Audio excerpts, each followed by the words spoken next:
Watch and burn. Hey everybody. So today I am going to be discussing Taylor Swift's new one, and I'm going to skip over doing just the Tortured Poets Department, and I'm going to go for doing the Tortured Poets Department, the Anthology, the incredibly well-received 2 a.m. surprise.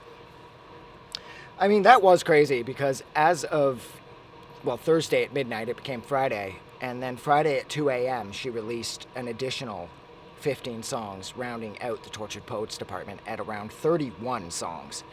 And that was just about the most incredible thing that could have happened to anybody on a Friday at 2 a.m. I think that's just about the most exciting record release I can think of in about the past 15 years, give or take. I haven't felt that excited. I was doing whatever at 2 a.m. and I checked my Instagram and Taylor updated saying 2 a.m. surprise. It's actually, there's like double the amount of songs on my new record. And it just changed everything. It made me feel like a kid again. It was that same type of anticipation I felt when I went to the record store back when I was a kid to pick up Metallica's Black Album, which I was really disappointed with.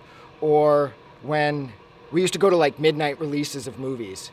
Like, remember when that was a thing? You know, whatever the movie was, you'd go there at midnight to see it and you'd dress up like one of the characters from the movies. That is the exact same vibe that I got from this. And this record is perfect. I mean, I guess first off, the only real negative thing I have to say about it, and this isn't really negative, it's just that the record is no fun. The only song on here that I would classify as having that sort of more upbeat 1989 Reputation sort of Midnights vibe would be I Can Do It With a Broken Heart. That song is up and bouncy. The song is amazing. The song is so energized, and yet the lyrics are so heartbreaking. So I like, too, how she's kind of like playing the duality of it all against each other at the same time. I like how, on one hand, she's got like this upbeat track, and then it's juxtaposed against these really heavy and serious lyrics. I thought that was incredibly fun. But yeah, like I said, other than that, this record isn't a lot of fun. This is, of course, Taylor's most mature work to date. And usually when somebody uses the word mature, that's a sort of backhanded compliment. It's meant as sort of a low-key insult because you didn't love the record. I love this record. But it is her most mature work. And again, that is something people tend to say when they can't think of good things to say. I can think of a billion good things to say about this. I love how Florence Welch pops up. And the other thing that I thought was cool, in addition to having Florence on Florida, which was amazing, I low-key get a complete and total, like, Ceremonials era Florence and the Machines vibe from this entire album. It has this sort of sweeping cathedral sense to its songwriting. And there's something... There also has like a dark academia vibe too. That's another thing that I absolutely loved about this, was that this record has like a tweed and polo vibe, big time. Like, you could be listening to this record while you're exploring like an abandoned castle. And this record would fit perfectly. I also, too, wanted to say that I'm sure Taylor didn't intend this, and I'm sure the majority of her fan base probably didn't even find this on the record, but I hear elements of Philip Glass's Metamorphosis 1 through 5, which was taken from his solo piano, which he released back in the 80s. I hear bits and pieces of the 5 parts to the Metamorphosis movement all over this album. Like, it's weird. Again, I'm probably standing alone on that one. But nevertheless, I get low-key Philip Glass vibes from this record, or at least the piano on this record. I get low-key Philip Glass, specifically Philip Glass's Metamorphosis, the 5 parts that he, again, released on solo piano way back. That's what I hear on here as well.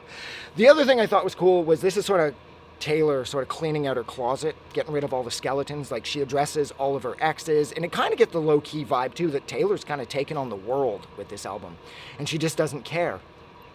I also like how Rolling Stone had to retract their original incredibly rude and like thoughtless review of her record. I believe that review referred to this album as Taylor releasing fast food music or some shit. I only read part of it because I don't care about Rolling Stone. They're a fucking dinosaur that have no purpose or reason to exist in 2024 anymore.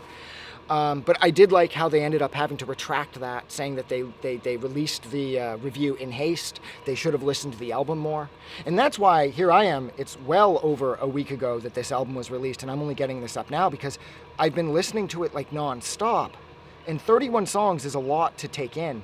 and I didn't want to talk at a turn, you know? Initially, my first vibe was this record is no fun.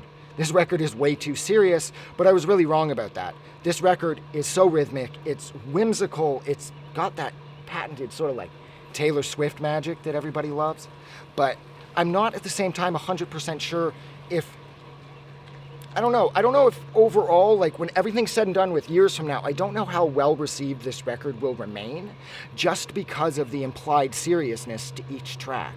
Because again, this record isn't a lot of fun. I mean, quickly too, oh my God, there's so many songs on here. Down Bad was rad. Oh my God, So Long London. God, I love So Long London. But Daddy, I Love Him. Florida, Who's Afraid of Little Old Me? I Can Do It With a Broken Heart. Clara Bow, So High School, I Hate It Here. The Albatross, The Bolter. Peter. I mean... There's not a bad song on here, and those are just the ones that I wrote down when I was getting this together, and that was a few days ago, and it seems like every time I listen to it, I pick up a new song that I love. So those songs are, like, that's not even, like, half the record, and as it stands right now, technically 21 out of the 31 I absolutely love. Thank You, Amy. That was rad. And in no way is that about Kim Kardashian. The cunt. Right? But yeah, so I think that's where I'm going to leave it. So thank you so much for hanging out with me for a little over 6.5 minutes while I finally got around to discussing Taylor Swift's absolutely massive new album, and that, of course, is the Tortured Poets Department. Like always, if you like this review or you like this record, don't forget to go and do something nice for somebody.